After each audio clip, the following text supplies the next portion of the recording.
Pilipinas, magandang araw po sa inyo, Luzon, Visayas at Mindanao. Ito na, nagpapahiwatig na itong kampon nila Digong. Paano? Bagsak sa survey Ilan lang sa kanilang mga kandidato ang lumusot sa SWS survey. Kaya ngayon nagpapahiwatig na. Ang tawag natin dito ka-coffee sa communication, nagpa-prime. Priming theory, kung familiar kayo sa priming. No? Kumbaga, ini-expect na nila potentially matatalo kami sa darating na halalan. Kaya syempre, gawa na tayo ng issue. Para pag natalo tayo, ma-justify natin yung ating pagkatalo. At ang isang tinitingnan nila dito, vote buying. Si Digong kahapon nagsalita, may event ang PDP laban kahapon At, di ba, dihado na nga sila. Aba, may utos na naman. Si boss, may utos na naman. Si boss Digong. Akala talaga siya pa rin ang presidente, no? Sige, basahin natin ano tong sinasabi ni Digong.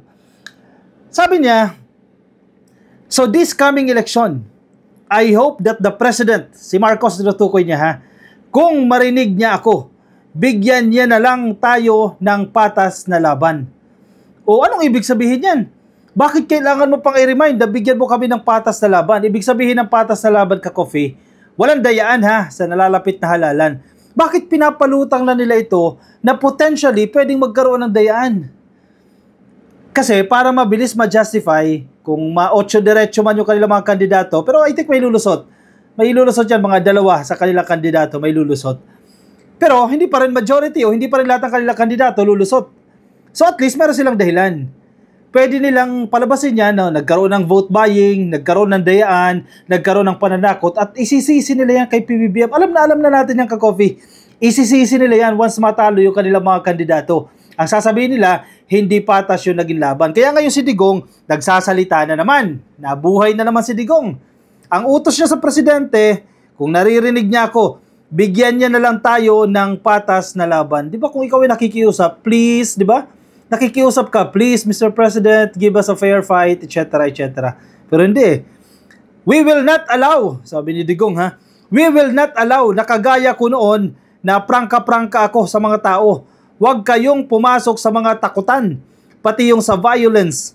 It is not good. Let us keep democracy as handed down to our parents. Wow! Kala mo talaga totoo Sige, walang vote buying Walang ganyang takutan. Babalikan natin ka-coffee noong 2019, panahon ni Digong, kung gaano katalamak ang vote buying. At merong statement si Digong patungkol dyan sa vote buying. Mamaya, balikan natin yan. May ebidensya tayo dyan. Sabi ni Digong, dagdag niya i-preserve natin yung legacy na binigay nila sa atin. Although in the course of time, it was not really perfect. We try to maintain that kind whether we are the ones in power or position tayo. Sana si Presidente Marcos would see to it that wala nang vote buying. Wow! Wow! Si Digong nag-uutos. Sana daw po, hindi naman utos to kasi sana. Hope ito ka-coffee. Sana si Presidente Marcos would see to it that wala nang vote buying.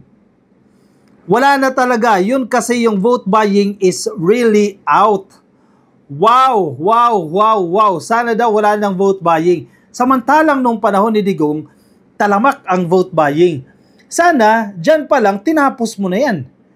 6 years ka nakaupo Anong ginawa niyan para matigil yung vote buying ngayon? Siyempre, mangyayari ang vote buying. Hindi mawawala yan Lalo na sa mga probinsya, sa mga lalawigan, talamak ang vote buying. Anong sisi nyo ngayon yan? Si PBBM, wala man lang ginawa sa vote buying. Magagalit si Digong ngayon yan.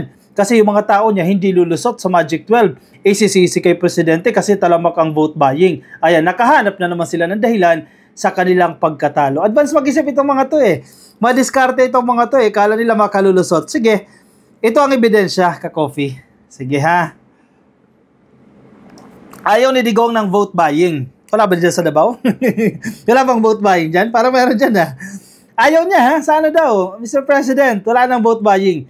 Ito ebidensya Panahon niya to, 2019 ka-coffee. Ang presidente nito si Digong at ang statement niya, May 14, 2019, nasa balita po ng Philstar Global, and I quote the headlines, "Vote buying an integral part of Philippine elections," sabi ni Duterte.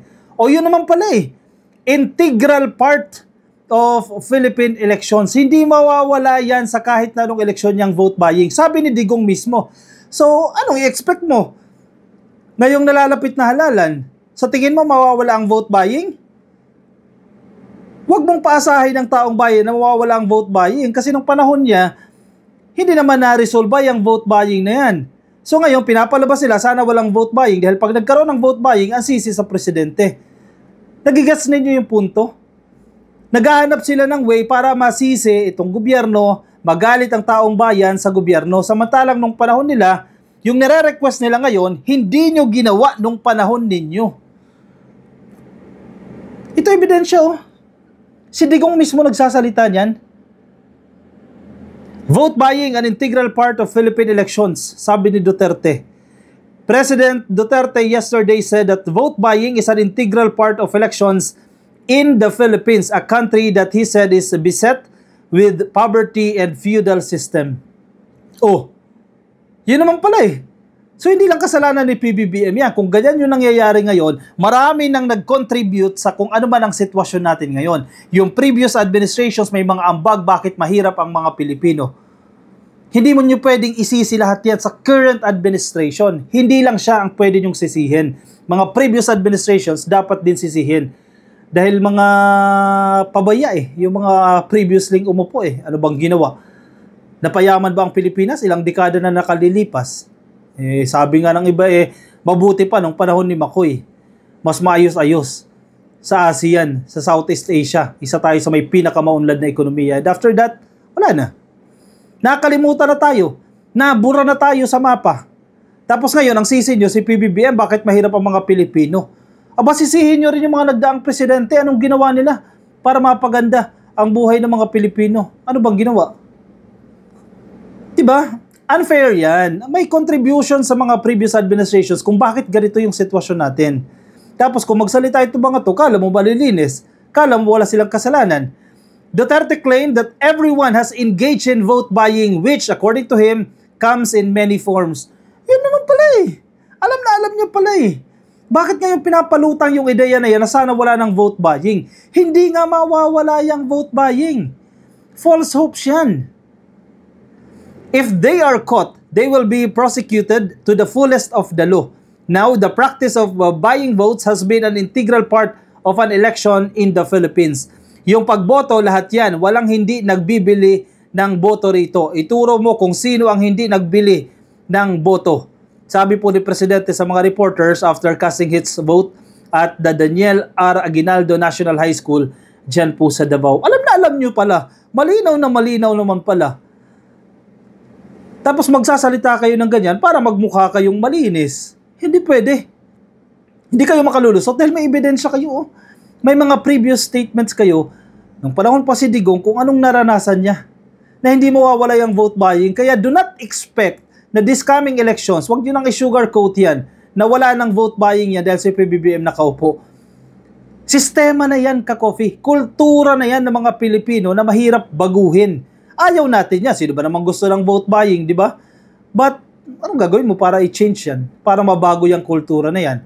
Sa tingin mo, mangyayari yan within 6 years? Impossible. Kaya do not expect na wala ng vote buying. Kasi kung makita ng tao na may vote buying, magagalit yan kay Marcos. At sasabihin, bakit si Marcos walang ginawa sa vote buying? Eh, tanongin nyo sarili nyo, bakit si Digong hindi niya na-address yan?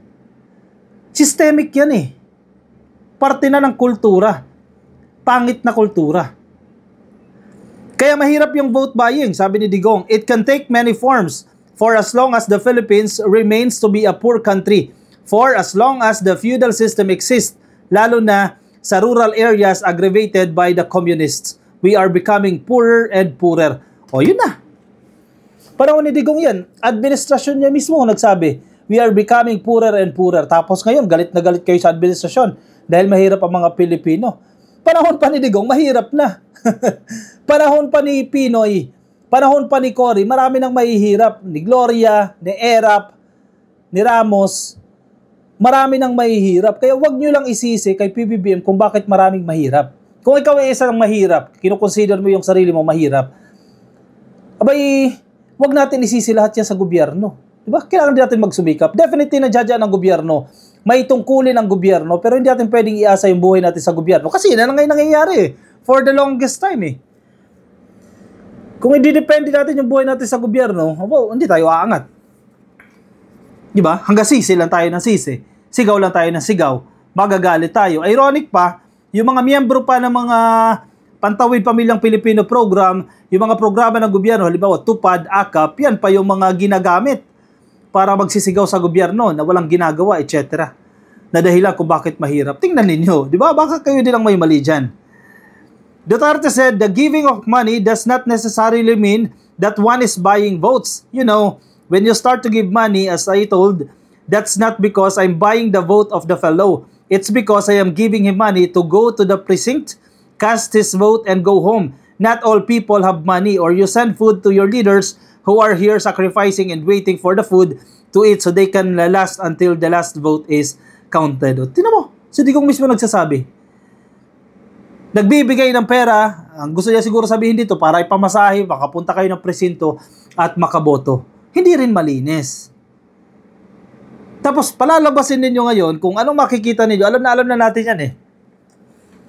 Masama si PBBM kasi may makikita sila, may mabibidyohan. Expect ninyo ka-coffee. Pagdating ng eleksyon sa mga probinsya, may magbibidyo dyan ang vote buying, etc. etc. Ang sisi nila niya sa presidente. Walang ginawa si Marcos. Yan ang i-headline nila, mga DDS. Walang ginawa si Marcos para i-address itong vote buying. Nako, alam na natin yan. Yan ang gagawin ng mga yan.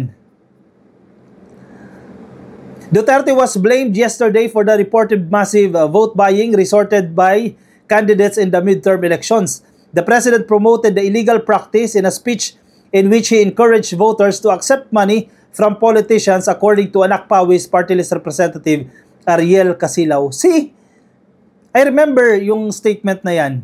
Tanggapin yung pera at iboto kung sino yung gusto nyong iboto. Tapos ngayon, magre-request kayo, aapila kayo sa presidente na sana wala ng vote buying. Samantalang yung panahon ninyo, talamak yan. Dahil pa sa statement ni Digong, in-encourage niya ang mga botante na tanggapin yung pera mula sa mga politiko. I hope nagigets ninyo ka-coffee yung punto ko.